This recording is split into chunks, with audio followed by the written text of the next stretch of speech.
Hey,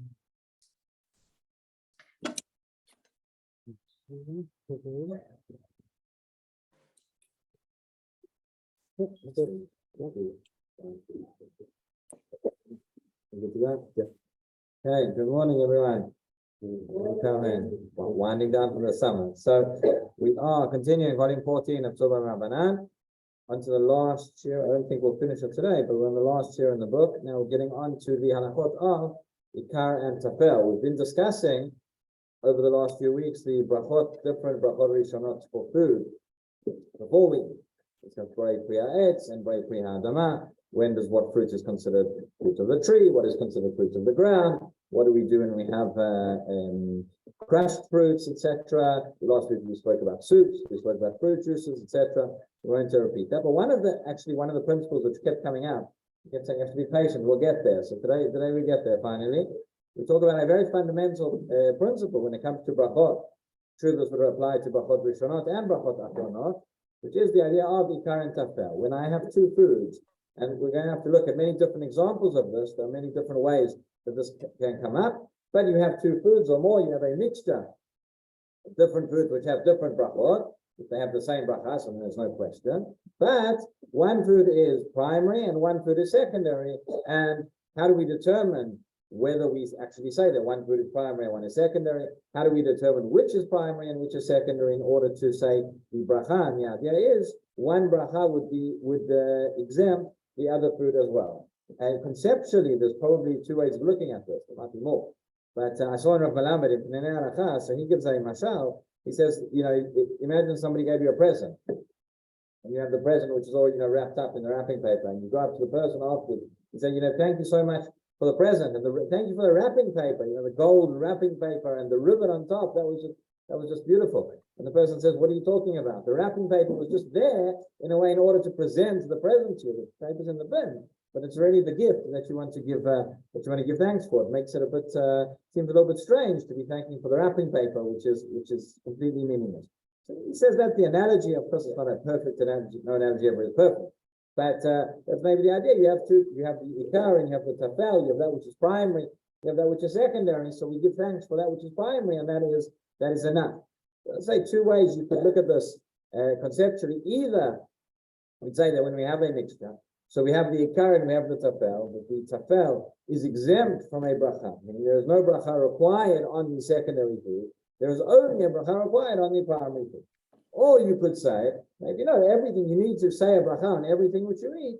However, the bracha that is said on the primary food would exempt that for the secondary food, even though ordinarily it was eaten by itself, then it would have its own bracha. Okay, there may be enough kamina between the two, which we'll see a little bit later, but probably just the different ways of understanding conceptually. So if you open up to page 237 in the books, 237, it's the page it says at the top, the principle of Ikar v'Tafel. So we begin with a contemporary sefer, the Piskei Teshuvot, who brings four different categories, four examples of where this principle of Ikar v'Tafel may apply. Some of them are a lot more straightforward, some of them are a bit more complicated. So let us see.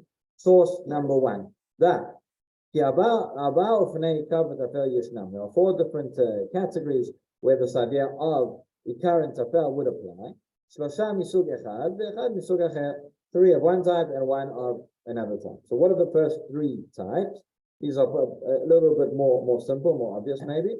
He says, Aleph, Shnei minei ma'achalim, she'echad hu ikar ma'achal, v'sheni ba'al להתאים את העיקר או לתקנו או להכשירו לאכילה. So you have two types of food, but here it's very clear. One of them is the primary food, one is the food which I'm eating, and the second type, v'sheni ba'al להתאים, comes to give a little bit of flavor, or לתקנו או להכשירו לאכילה, or comes to improve it, to render it for eating. Let's say you add salt to a certain food, like you have potatoes and you add salt. So clearly the potatoes are the Ikar and the salt is going to be the Tafel. Thank you. So that would be, or you have a sauce, ketchup or something you're dipping your food in. That would be an example of that. Or if it's something to give an appearance to a food or to give it to decorate it, right? So they bring here on the footnote, maybe if you have a cake with frosting or sprinkles on top, and that sort of thing. Excuse me. that would be the first case. Clearly, the main food is the Ikar, and only that you'd have to say a bracha. You don't say a separate bracha on the sprinkles or whatever it might be. If you are picking off the sprinkles one by one to eat them, that would be different, as the children have been known to do. Maybe some adults as well. Okay. Because the person's da'at, my main intent when I'm eating, is only on that main food. Okay, that is category number one. That is pretty straightforward. Category number two. And this is really based on, this is the example the Mishnah gives, which we'll see shortly. So you have two types of food, in fact, which are not eaten together. But so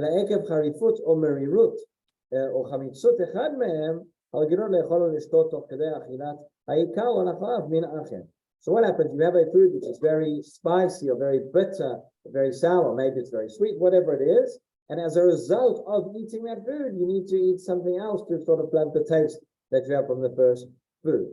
So even though they aren't eaten together, the second food which comes, the Mishnah gives, we'll see shortly, if somebody eats a very, very salty food and then eats bread is an unusual example, and we'll discuss that as well. But one eats very salty food and then one eats bread, not because they want to eat bread, not because they're hungry, not because they fancy eating the bread, but in order to soften the taste of that very sharp food they've eaten before. So that first food is the Ikar, and that which comes after is the Tafel, secondary to it, even though it's not eaten together, but it's eaten as a result, exclusively as a result of that food. That would be an example of Ikar and Tafel.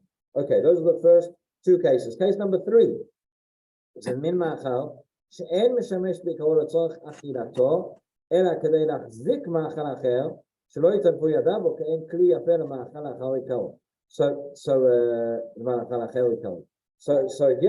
where you have a type of food which you are eating not for the purposes of you don't actually want to eat the food, but you're eating it's there in terms of instead of a plate, it's there as a base for the other food. We'll look at this in more detail. So for example, you might have an ice cream in a cone, right? You can't hold the ice cream in your hands, oftentimes even with the cone, it gets very messy. So if let's say, here it gets a bit complicated again, because how do we define how subjective or objective is this measure going to be?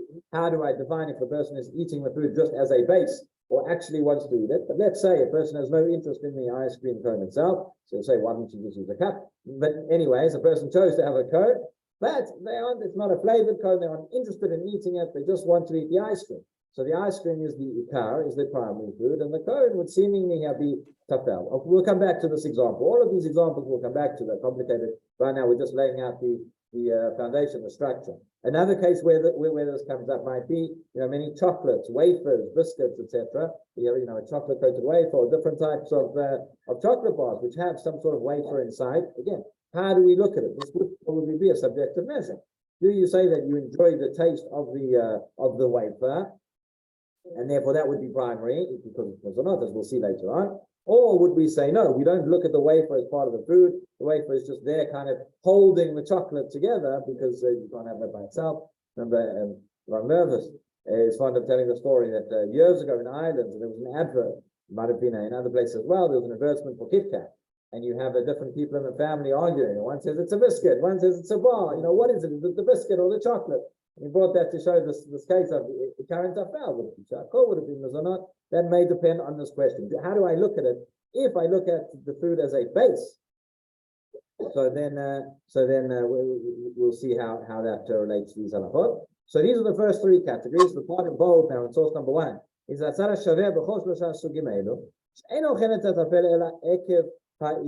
what is common in all these cases, where the tafel, the secondary food, is only being eaten as a result of the primary food. I have no interest in eating the secondary food in and of itself. And if the primary food was not there, I would not eat that secondary food. Right? You would not eat it at all. Now comes case number 4, which is going to be the most complicated case, which of course we're going to have lots of machlokot about, right? As you predicted. So number 4, it says Shnei minei ma'achalim, where we have two different types of food. Again, you have a different bracha, because if you have the same bracha, there's no question. Both of them are important. באופן אשר כמעט בכל כף וכף שאוכל נמצא משני המאכלים גם יחד. That when I'm going to take a spoonful of my plate, I'm going to have most of the time, statistically, it doesn't have every single spoonful, but I'm going to have both of those foods together. Okay, and here, again, there's going to be two different types of cases. The simpler case would be, let's say, for example, where it's very clear that one is Ikar and one is Tafel. So let's say I have rice, which is cooked together with maybe with vegetables or with almonds or whatever it is, in order to improve the taste of the rice, in order to improve the appearance. When I take it, it's clear that the main food there is the rice, the almonds or the vegetables or whatever comes along with it. That is secondary. So when I take my spoonful of rice, I have both foods in, and I'm not each time sorting out between them. But Shabbat, there will be a separate question of Borer, but we'll get there. When we finish Hilchot Brachot, we move on to Hilchot Shabbat in Tzurba, but we still have some time to go.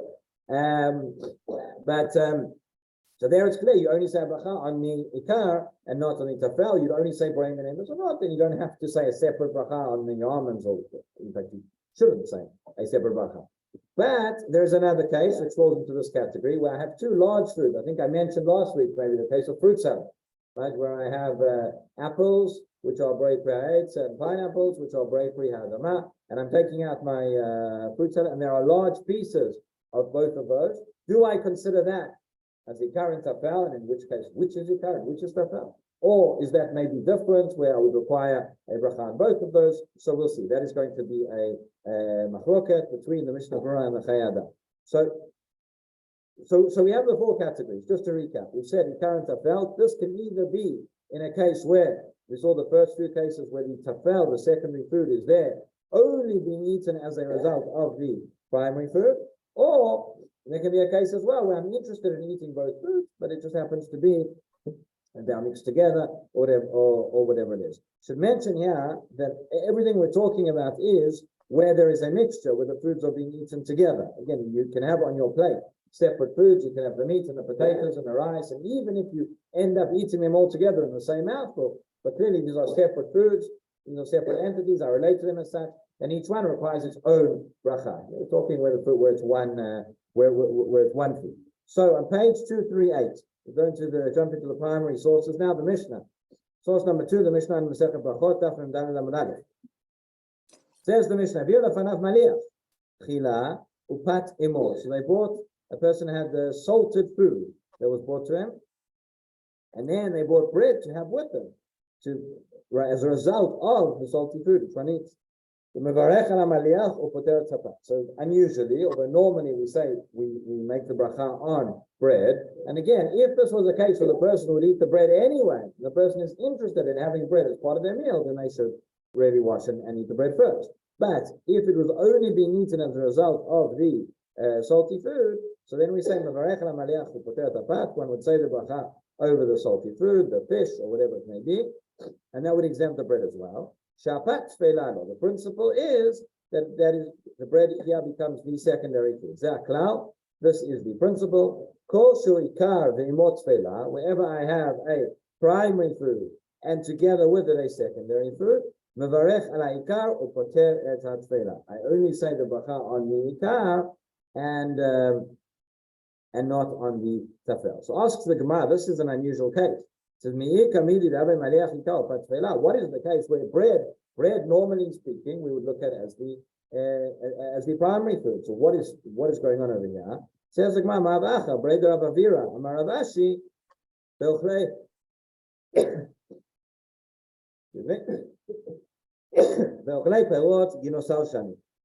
this is talking about a case where one eats these fruits of ginosal. Okay, exactly what these fruits are, I'm not sure, but the Gemara says a couple of different explanations. The explanation, which is the way Tosfot understands, is that one ate these fruits, they were very, very, very sweet. And as a result that the fruits were very, very sweet, one would then eat something which was very, very salty. And then in order to counteract that which is salty, one would need to come along and eat the bread. That is how Tosfot understands. You can see footnote number 2, Rabbeinu Yonah has a slightly different interpretation, but in any event, there is the original food was eaten, which was primary, and as a result of that, the secondary food comes, which in this case is the bread. The Kolbo, one of the Rishonim, asks a question. He says, when we say that it exempts the other food from the bracha, Are we just relating to bracha rishona, the bracha you eat before, the bracha you say before eating, or does it apply to the bracha achrona as well? Kobo's not sure. Source number 3, which is the Bet Yosef, he says, Katava Kobo, tzarich iyud, be'ad amrinan de mevarech ala ikar, upoter ot hatfela mibracha shelefanea. Right, which the Mishnah says, that you say the bracha on the ikar, the main food, and that is going to exempt the secondary food from the bracha beforehand. He says here in bold, would it exempt from the bracha achrona as well? That is the language of the Kolbo. Says the Beit Yosef, Adkan Meshano, v'li nireh. Now says the Beit Yosef, and I hold davar pashut. The kshem you always know, and it's davar pashut, it's never pashut, right? But it's simple to me. The kshem shepoter mibracha shelefanea, kach poter mibracha shelacharia. The same thing, the same logic would apply, but in the same way that you eat, you say one bracha before eating, that would be enough to exempt you one bracha after eating. You see, there may be some complicated cases where it's actually going to change between the bracha rishona and the bracha achrona, but hopefully we'll cover those as well. So Shulchan Aruch source number 4, he says, wherever I have a primary food together with a secondary food, say the bracha on the ikar, and then it's going to exempt that which is secondary.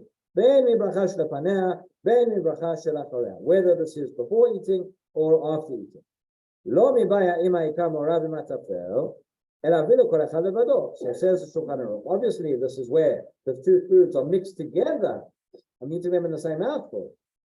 But even if each one is by itself, again, the case he's referring to is where the secondary food is eaten as a result and exclusively because of the primary food. Says you could have a case, even bread, which is more important than which is the most significant food.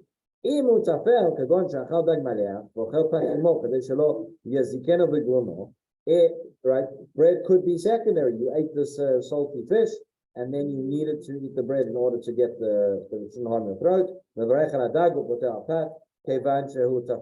This idea, by the way, that bread is the most significant. You see, the 5 grains, the idea goes to the case of grain names or not, that's also going to be significant. So whenever we'll see when we're eating two foods together, and I intend to eat the two, but because they're a mixture, one is Ikar and one is Tafel, that idea that bracha is going to take precedent.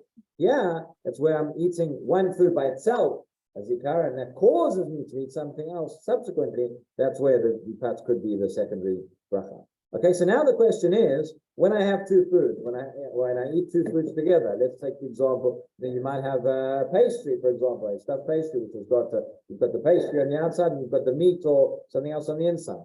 We're going to talk about stuffed peppers. That's an interesting case that comes up in the poskim. Ice cream cones we mentioned, rice with different things, all sorts of examples where I have two foods together. How do I determine which is the Ikar, which is primary, and which is secondary? Says the Magen Avraham in source number 5, top of page 240. He says, Kol shehu harov hu Ikar. So principle number 1, generally speaking, I have two foods. Whichever is the majority, that is going to be primary. Another criteria, however, he says, Kol sheyesh bo mechameshet minin azminan batlaim.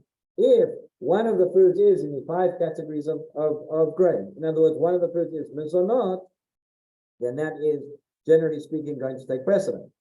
He says, that is it. In other words, so long as they have substance. I'm not sure if he mentions it here or it's a little bit later on. Yeah, it says over here. You can just read the paragraph underneath the Magen Avraham. It says, based upon the Magen Avraham, the majority food is defined as the primary one, unless the other food contains grain, since grain-based products are usually considered the primary food due to their importance. Nonetheless, if the grain is not used to enhance the taste of the food, but its purpose is rather as a binding agent, then one recites the bracha of shakol. So, for example, meat, like see footnote number 4, meatballs, potato kugel, breaded fish, schnitzels, things like that, where you have a little bit of, you have grain, you have some breadcrumbs, you added for texture, for substance, whatever it is. That is the case where that is still not the main food. I look at the meatballs, I look at it as meat. It's got some breadcrumbs mixed in, but I don't look at it as meat flavored breadcrumbs. I look at it as meat with breadcrumbs, and therefore that would still be shehakol. Same thing by schnitzel. Majority of poskim understand that schnitzel is a little bit more complicated, but most would still say that it is going to be shehakol. But what we're saying is, so that's a case where I may have some mezonot or some bread product, but that is in a very, very small quantity, or it's there to enhance the taste, but it's not seen as a food as a food by itself. If I have two parts where the mezonot component is significant in and of itself as part of the taste of the food, like pastry or things like that, then we would say we go by mezonot. If not, we'd say we go by the majority component. Okay, those are the two principles. The case where the other case where it might be different is the case where the mezonot food is used as a basis. It's not there for the taste, but it's there in order to rest the other food on. We'll come back to that a little bit later. But so point number one, and this is what the Magen Avraham says, and this is more or less agreed, is that how do we determine which is primary and which is secondary? Either we go by the majority, or we go by that which is of the 5 types of Raymond and mezonot. If the two foods, by the way, if there is no majority and there is no mezonot, so then we will go by whichever one is primarily choosing to eat for, whatever you prefer the taste, and what is the most significant from your perspective. So here we get into the question of, as I mentioned before, where we have two foods which could still be eaten separately. Go back to the example of fruit salad. You have two foods that are eaten together, but nonetheless, each one is distinguishable, each one is recognizable, each one may be significant. Do we still say, yeah, the rules of Ikar Tafel or not? So source number 6, the Mishnah Berurah, he says, "Halovu Ikar, kmo shekatuv siman ha'ishchei, v'afilu kol min v'min oled b'fnei atzmo v'nikar nami betal rov azmin." So says the Mishnah Berurah, even if you have two foods that are each one could be by itself, you could take up a piece of apple, you could take a piece of pineapple, but nonetheless they're mixed together, they're in a salad, then we would go by the majority, and that would be the Ikar, and that would be one bracha. In the Sharat Sion, in source number 7, he quotes the Chayei Adam who disagreed. So the Sharat Sion, by the way, was also written by the Prophet Chaim, who composed the Mishnah Berurah. He says the source of what he paskened in the Mishnah Berurah is between Megadim, B'Pticha, Derech HaChaim, etc. And then he says, "Ayen b'Chayei Adam, sheda'ato k'shenikar kol echad b'fnei atzmo levarech shtei brachot u'svek brachot lehakel." So, in other words, he says the Chayei Adam says here, in this case, where each separate part of the food is recognizable by itself, one should say the two separate brachot. And Mishnah Berurah ruled against that because he said we have a sfek brachot lakel, and therefore we should just say one. But many other poskim do accept this opinion here of the Chayei Adam. You can see Rav Vosner, Shevet HaLevi, source number 8. He says, "B'inyan machloket ha-Mishnah Berurah Chayei Adam." Third line, "Das linan b'minin b'tarov me'od libi noteh bazeh l'shitat ha-Chayei Adam." So it seems to me very much the opinion of the go towards the Chayei Adam. The Ayemetu, the v'mtziut ein harov kovea bazeh. That in this case we would not go by the majority. Now it's in bold. The Ayemetu imoseh kompot. Rov bananot u'ktzat pachot mizeh pri ha'etz. If you have kompot and you have bananas, for example, and you have a little bit less of other fruits, which are brei pri ha'etz, v'shneim nikarim eitev, and both of these are distinct. וכי בשביל שיש חתירה אחת יותר ממין אחד יקבע הרוב נגד מה שכוונתו באמת לשניהם. Says in such a case, so right, you have more or less the same amount. One's a little bit more than the other because there's one extra piece of banana or one extra piece of this. All of a sudden, you're not going to say both brachot. Right? Based on that, I haven't seen the rest of the tshuva inside, but based on that, we could ask, would he still say the same thing? If one is very clearly the majority and only a few pieces of the other one, I'm not sure. But essentially, says the Shevet HaLevi here, like the Chayei Adam. Again, the Chayei Adam was a very, very significant posek. The Mishnah Berurah brings his opinion probably on every page, with one halacha or another. And therefore, we have a tremendous machloket. What do we do when we have two foods? Again, two foods which are distinct, and each one is recognizable on itself by itself. Whether we have on the one hand, you could say, you say one bracha, so you're entering into a so as not to say the other bracha, so as not to say a bracha levatara. On the other hand, if I just say one bracha, and I was actually meant to say the other bracha, then I'm eating without a bracha. So neither of these is a good problem to have. So it says Rav David Yosef, for example, in the Halacha Bara, source number 9, he says if we're not sure, and especially when it's not clear which one is the majority, he says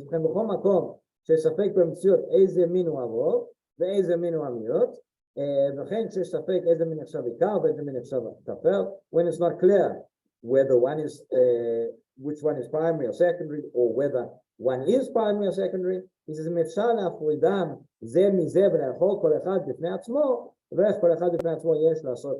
suggestion is you have a fruit salad with big pieces of fruit. Take one piece of the fruit which is borei pri ha'etz, take one piece of the fruit which is borei pri adama, take them up, eat them separately, and say the bracha, and that is okay. One moment. So again, everything we're talking about here is in a case whereby the fruits are separate, and then we start getting into the machloket. If situation where it's very small, like the example I gave before of rice with almonds, there we would say no, that is not a machloket. There everybody would agree. You would say the bracha borei minein is or not. That would be on the rice. It would be incorrect unless a person really likes almonds and is eating them for their own sake, picking them out. But again, that's unusual. Yeah, we're dealing with a case where you have the two separate foods, the larger entities, each one in of itself. So again, according to the Mishnah Berurah, you're okay just saying one bracha. But according to Chai Adam, you're not, and if you're not sure, you take them and have them separately before would be the best. The other question first, and then bowl of cereal with fruit in it. So again, so that would seemingly be the same list. You go by if it's clear which one is the majority, so then that would be if it's not clear and it's a suffix, so then one could go by this advice. Everyone is obsessed with fruit salad, so it's kind of question around it. So anybody that says a mom with like very fruits takes precedent, but the most you can make compare covenant with Siva, it's the other, and just think that one that's both of those anyway.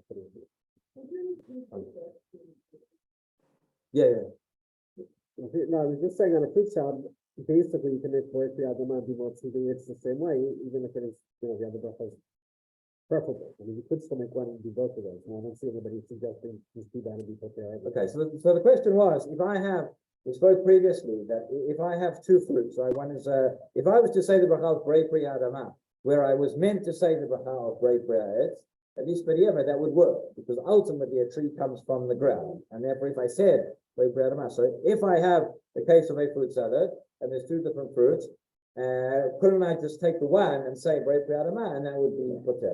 So let's say, so I would answer like this: if it seems that the Ikar, that the primary food is the one which is borei pri adama, and I'm going to take that piece of fruit and I'm going to say that bracha, and then I'm going to have in mind that in case I was meant to say a bracha on that would cover, so that would be okay. But what if I'm dealing with the case the other way around, where the majority of food, the fruit which is Ikar, is going to be the one which is borei pri ha'etz, so then to just take the fruit which is borei pri adama and say that on everything, that wouldn't work.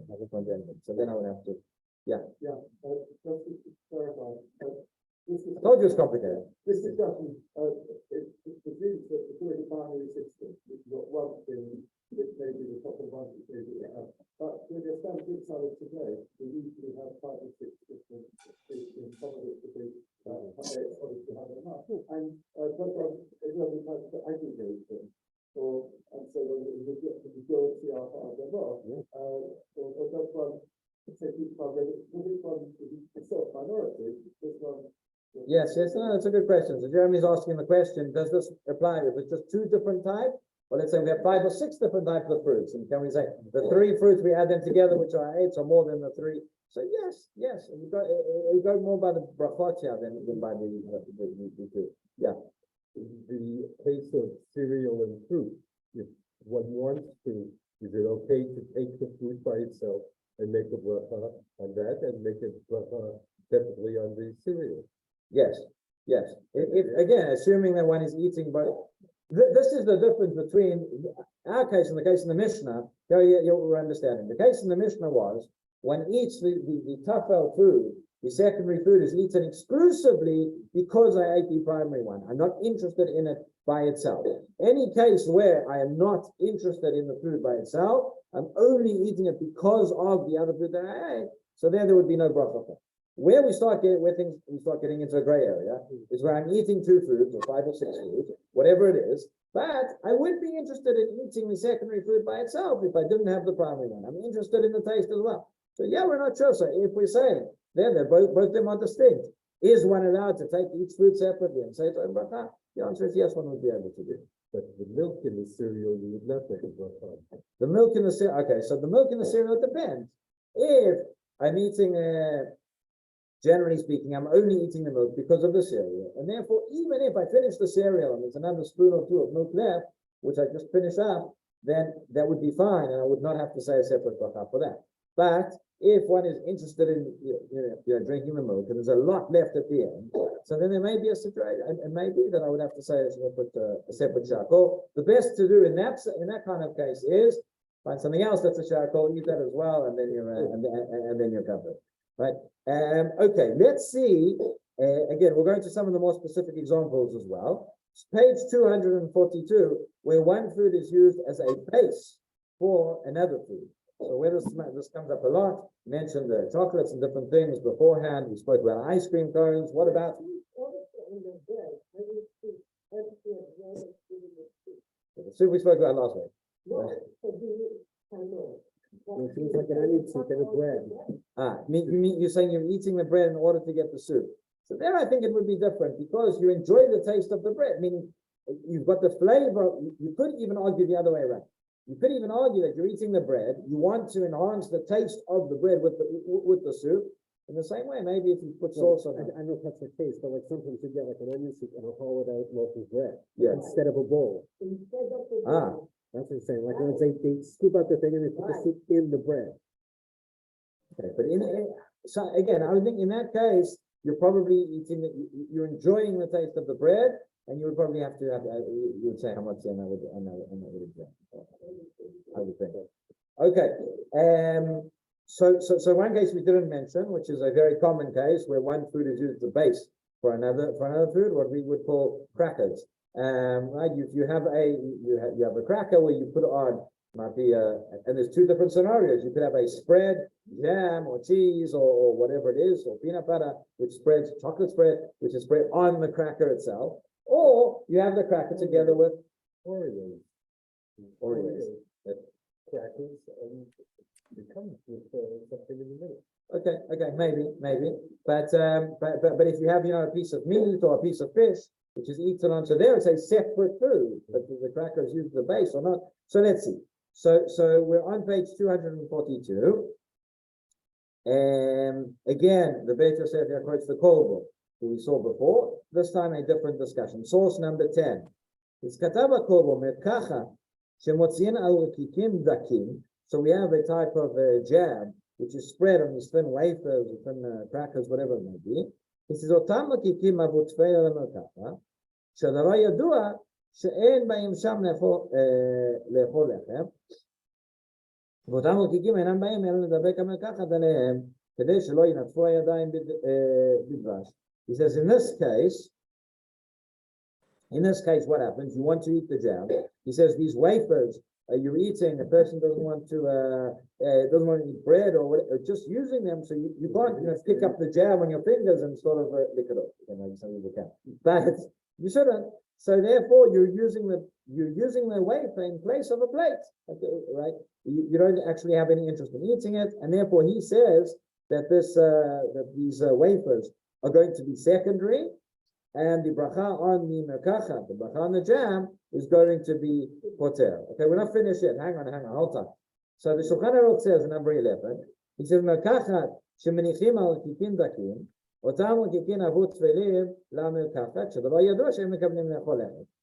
says, just as he said in the Beit Yosef, based on the Kolbo, that in this instance, these wafers, which one is eating, are completely secondary to the jam, to the spreads. One doesn't intend to eat them, one doesn't intend to eat bread, one is just using them in order to hold the food they really want to eat, and therefore they don't have a bracha. Now, I don't know exactly what these wafers were that they had once upon a time, but the Magen Avraham says we're talking about something different to what we would call cracker. He says, "B'medinot elu shemenichin hamirkachat al adushanim shetovim lema'achal Says in our country, all right, we put jam on not the rikikina they used to have. We put them on these we put them on these wafers, any wafers, whatever they are, which are good, which are enjoyable to eat. One has the intent to eat them as well. And therefore, one would say the bracha of mezonot on the wafers themselves, and that would be poter the jam. Completely opposite to what the Kolbo said, or what the Shulchan Aruch said. So it seems to come out, and again, based on the principles that we've already seen, we would think that if you're having a wafer, you're having something which is from grain, which is mezonot, that should take priority. But so if it's something which really has no taste and a person's not interested in it at all, that seems to be what the Beit Yosef was talking about. And again, Abraham says that the more common reality is one is interested in the wafer, in the cracker, whatever it may be, and therefore one would say the bracha on that. But here it gets a little bit more complicated. It says the Machzit Shekel that in this case, if you have this, he says what a person really wants to eat the jam, but you're spreading it out on some sort of a wafer, some sort of cracker, which you also really want to eat. So in this case, he says you would actually have to say two brachot. It says Machzit Shekel, which is a commentary on the Magen Avraham in source number 13. It says Mikol Makom. He says in this case you need to say the bracha also on the jam. First,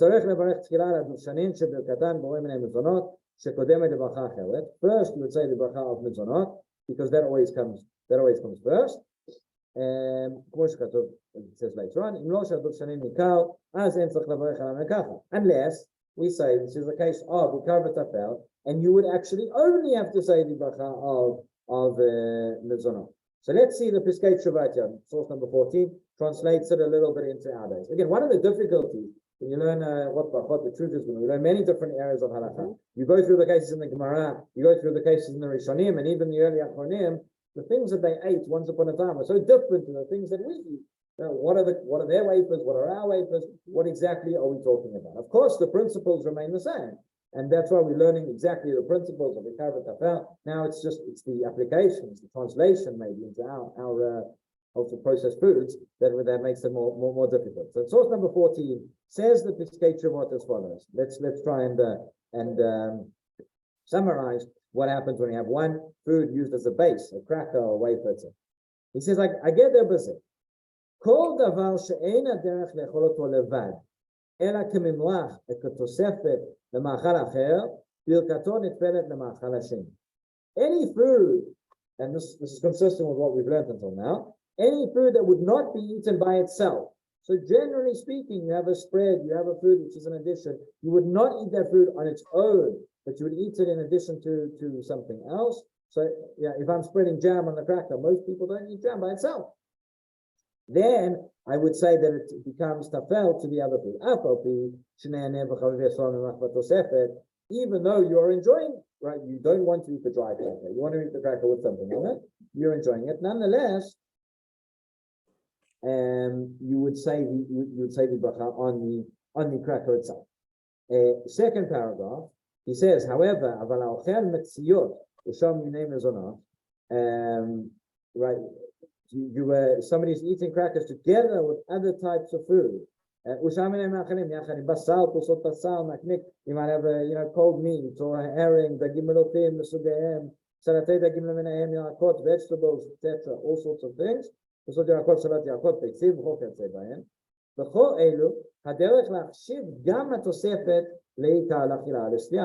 a case, the additional food that you're putting on, you're not spreading it on the cracker, but you're using the cracker as a base, but you enjoy eating the cracker. You also enjoy eating the fish, you also enjoy eating the cold meat. And in such a case, there, we would say, say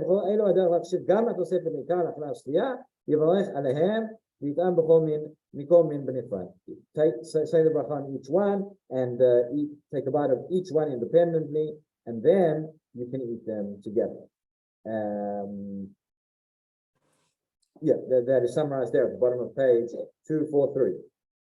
Another example, which is slightly different, is what about stuffed cabbage or stuffed peppers, etc. Over the page says the Piskei Teshuvah. So yeah, it's all eaten together as one food, right? And it's not that a person is only eating the cabbage or the pepper in order to give taste to the as a way of eating really the stuffing, which is the ikar. So there he says Pishmanenu, source number 15. You have these different vegetables, cabbage or peppers, etc., which are stuffed with meat and rice. There it sort of serves as the outer wrapping, as the outer layer, and that would be secondary, and you would say the bracha over the main part of the stuffing, which is the rice. Okay. Another case that we mentioned before was the case of the ice cream cone. Here we have a Tshuva of Moshe Feinstein, source number 16.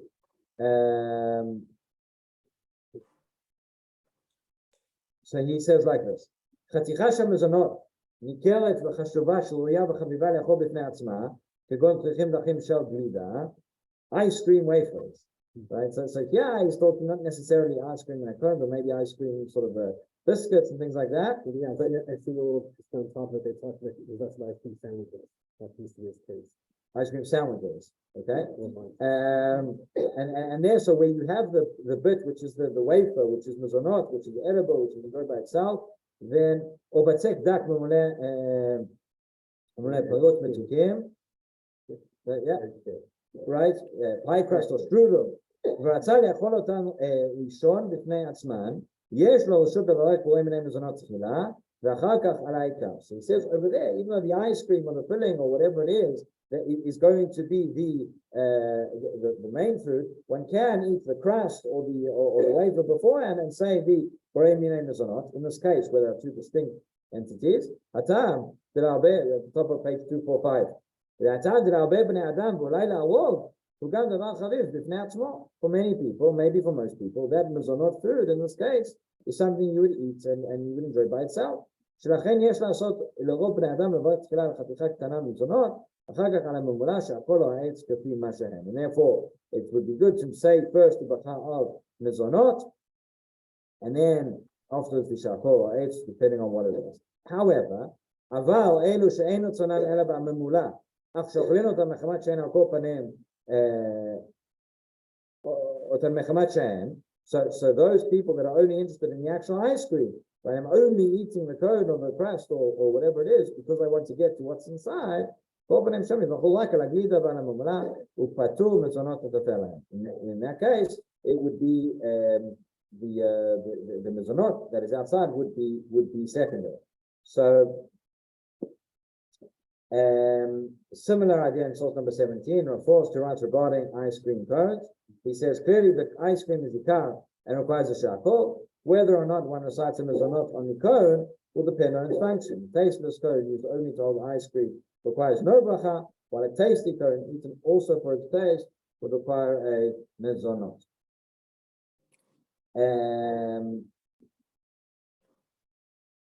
Okay, we mentioned before cereal and milk. So source number 18 is Rob Moshe again. Here talking about the cereal. He says Daisa shachamash taminin afapi shemosifin chalav usham minei metika the tavlin shemvachin. So you have a sort of a cereal which is made from grains. And even though you add milk and you add other sweet things, the mevachim borei minei mezonot, you would still say borei minei mezonot. Hinei chalav shenonim b'daiso cereal. Hayaveshot taloi b'kamot hachalav. It's going to depend how much milk one puts in. Over the page, בין אם הוא צמא או לא. אם הוא רק כדרך בני אדם הנותנים חלב להתאמת אכילת הדייסה, ואף אם אינו לטעם אלא שביחד עם החלב נוח לאכול ולבלוע.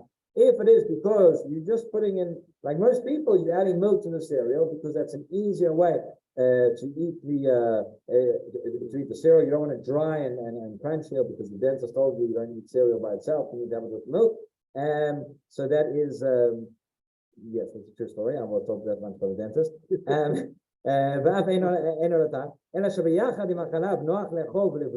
It's just easier to eat it that way. So then, then the milk is going to be considered secondary. So now in the second paragraph on page 246.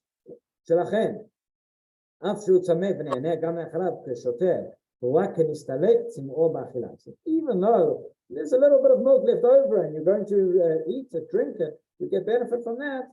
Nonetheless, it doesn't necessitate its own its own bracha. However, he says, Im natnu chalav harbe yoter me'atzorech la'achila. You poured the whole bowl of milk, not just what you needed for the cereal, but you wanted to have milk by itself as well.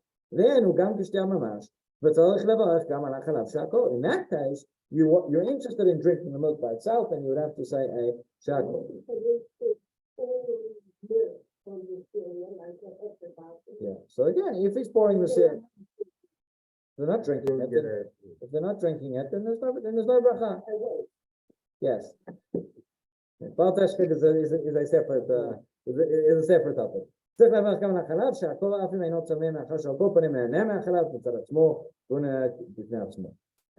Okay, so that is in terms of the cereal and milk. Let's just see again another category, page 247. When we get to other types of breaded foods, other examples of borei minei mezonot. Now again, or other types of ikar b'tafel.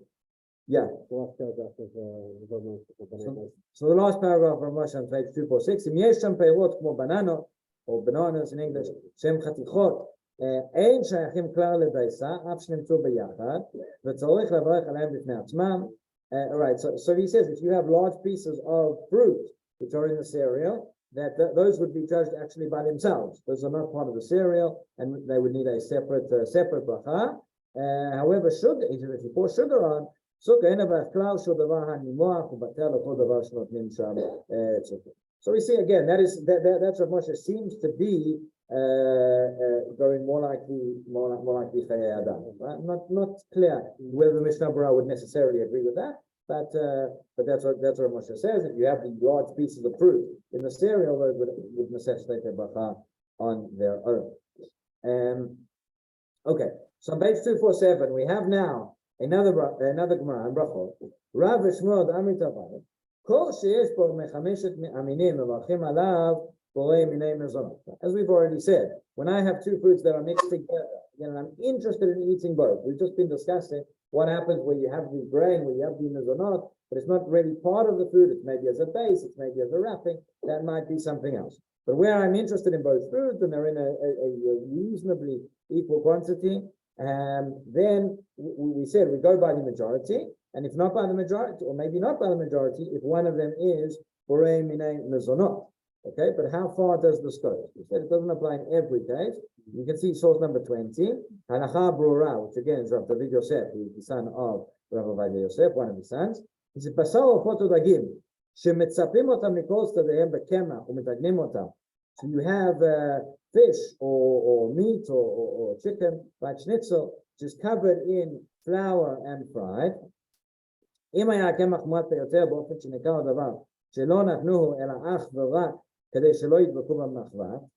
the case is that there's only a small amount of flour, which was done so that it can be fried, it can cook easier, then mevarech aleim shakol. Now he says something here which not everybody agrees with. He says, if there was a large amount of flour, thick coating, that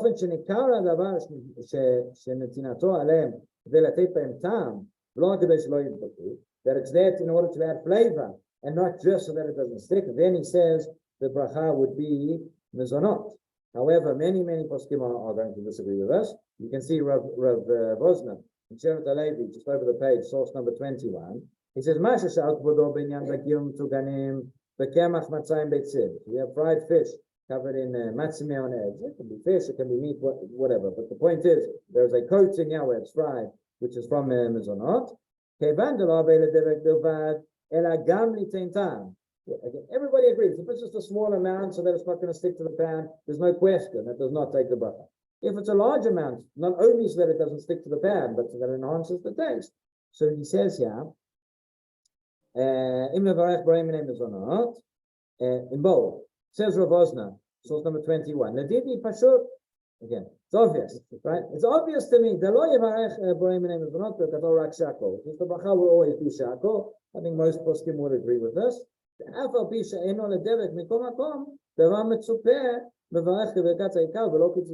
end of the day, he says, yes, it enhances the flavor, it enhances the taste, but it is a coating.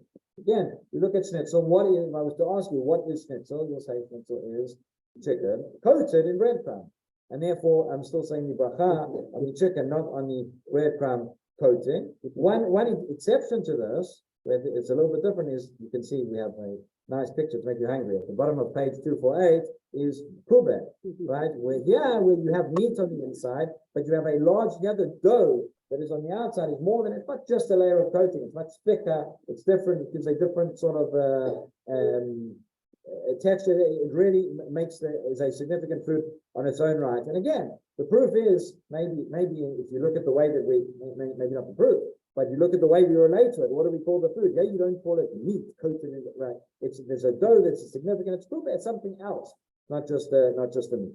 Now, what about nuts? I think somebody asked about this a few weeks ago, where you can see on page 249 at the bottom this picture of cracker nuts or Japanese style peanuts, which of course in Israel are called American peanuts. So I called them American. No one knows why they're called American peanuts, because they actually come from Mexico. But anyway, don't tell the Americans. That's what we call them. But Mexico is in America too. what's that? Mexico is in America too. I'm not get involved in politics. Source number 23. Geography.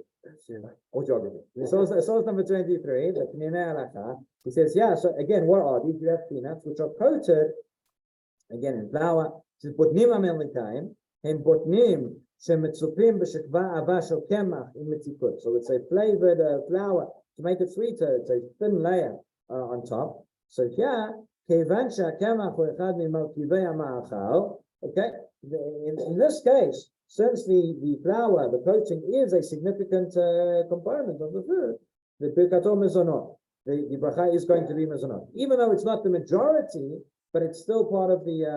It's still mezonot takes preference. Where this is going to get very complicated is regarding the bracha acharona, because he says if you ate enough of it that you ate a kazayit of the flour, mevarech basof ala michya. But if one ate less than a kazayit of the kemach, but of the two together, it was a kazayit, then it would be for a nefashot. So that's one case where it gets a little bit complicated, where it can change between the bracha rishana and the bracha achrona. Just to recap, as we've said, is that regarding the Ikar Tafel, when you have two foods that are mixed together, how do we determine which is primary and which is secondary? So that generally speaking, it's going to be the majority component, which is primary. If one of the components is primary or not, then if that is part of that is an integral component of the food, and it's there for the taste, and part of the I look at that as part of the food, even if it's not the majority, then that would be the bracha would be primary or not, as in this case, for example, of these American peanuts, and that's why it changes a little bit when you get to the bracha achrona, because that was not the majority. However, if the mezonot is just there as a basis, or just there as a wrapping, or just there as a coating, but not really part of the food, and then it would be then the bracha would still be shakol or whatever else it is. Right? As you can see, there's a little bit of gray area. It's a little bit difficult to define. That's why even the schnitzel itself, we saw there was a machloket, there was a Rav David Yosef who says mezonot, but most of the poskim would say shakol. I think again, at the end of the day, the way that you look at it with the schnitzel, etc., you'd still look at it as meat. You still look at it as chicken. It has a coating on it. With the peanuts, you have coated peanuts. How would a person look at it? It's more, I think in this case, maybe it's a different type of peanut rather than just having the coating. But again, but that is where we will end for today. So next week we'll carry on. We've still got a little bit to talk about regarding Ikar Tafel and regarding the order of reciting Bachot. And B'ezrat Hashem, next week we will complete volume 14. Thank you everybody for coming.